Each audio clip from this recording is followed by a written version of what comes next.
ஊரை சொல்லுவாங்க, கல்வி சொல்லுவாங்க. என்னை பொறுத்தளவுக்கு இந்த உலகத்திலேயே மிக மிக சிறந்த இடம், மகிழ்ச்சியான இடம் எதுன்னு கேட்டா உலகம் சொல்லுவேன். எதுக்காக ஒரு சமுதாயம் உருவாக்குறது பள்ளிகள் தான். இந்த உலகத்தை கட்டமைக்கிற பொறியாளர்கள், அரசியல்வாதிகள், இன்னும் பிற துறையில் இருக்க பணியாளர்கள், அவர்கள் எல்லாத்தையுமே உருவாக்குறது பள்ளி தான். அப்போ இந்த உலகத்திலேயே மிக சிறந்த இடம் எதுன்னு கேட்டா பள்ளிக்கூடம். என்ன பொறுத்தவரை பள்ளிக்கூடம் தான். படிக்காத ஸ்கூல் தான்.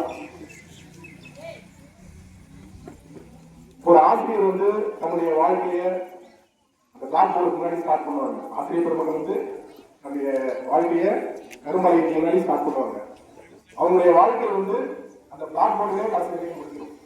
ஆனா அந்த ஆசிரியர்கள் பாடம் படிக்கிற மாணவர்களுடைய வாழ்க்கை எங்க போயிட்டு இருக்கும்? மேல மேல மேல போயிட்டே இருக்கும். அப்ப அப்படிப்பட்ட ஆசிரியர்களுக்கு நம்ம எப்படி மதிக்கணும்? தெய்வத்துக்கு மேல கண்டிப்பா நம்ம மதிக்கணும். சரியா? ஸ்டூடெண்ட்ஸ் சொல்லிதான்.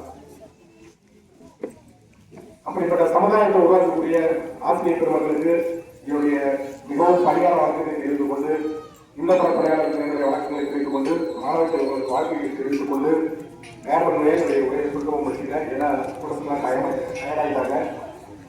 நல்லா படிங்க. ஆசிரியர்களை மதிங்க. ஸ்டூடெண்ட் தான் முதல்ல ஆசிரியருக்கு மரியாதை கொடுங்க. மரியாதை கொடுத்தீங்களே உங்களுக்கு ஒழுக்கம் தாராளம். ஒழுக்கம் தாராளம் தான் ஆட்டோமேட்டிக்காக உங்களுக்கு எஜுகேஷன் கல்வி வரும். ஓகேவா? ஆசிரியர் நம்ம எப்படி மதிக்கணும்?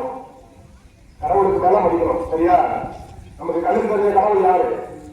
கண்ணுக்கு தெரியாத கடவுள் கோயில்ல இருக்காங்க. நமக்கு கண்ணுக்கு தெரிஞ்ச கடவுள் யாரு? நமக்கு பாடம் சொல்லி கொடுக்கும் ஆசிரியர்கள். சரியா? ஆசிரியர்களை நம்ம எப்படி மதிக்கணும்? தெய்வத்துக்கு மேல மதிக்கணும். ஓகேவா? மாதா, பிதா, குரு, தெய்வம் அப்படின்னு சொல்றாங்க. நம்ம பெரியவர்கள் சொல்லிட்டு இருக்காங்க. நமக்கு யார் முதல்ல சொல்லியிருக்காங்க? மாதா. மாதான்னா அம்மா. அடுத்தது பிதா. பிதானா யாரு? அப்பா. அடுத்தது யாரு? குரு. குருனா யாரு? நமக்கு பாடம் சொல்லி கொடுங்க ஆசிரியர்கள். அதுக்கப்புறமா தெய்வம். சரியா? தெய்வம் கண்ணுக்கு தெரியாத தெய்வம் நம்ம உணர்கிறோம். ஆனா நமக்கு கண்ணுக்கு தெரிஞ்ச தெய்வம் யாரு? நமக்கு பாடம் சொல்லி கொடுக்கும் ஆசிரியர்கள்.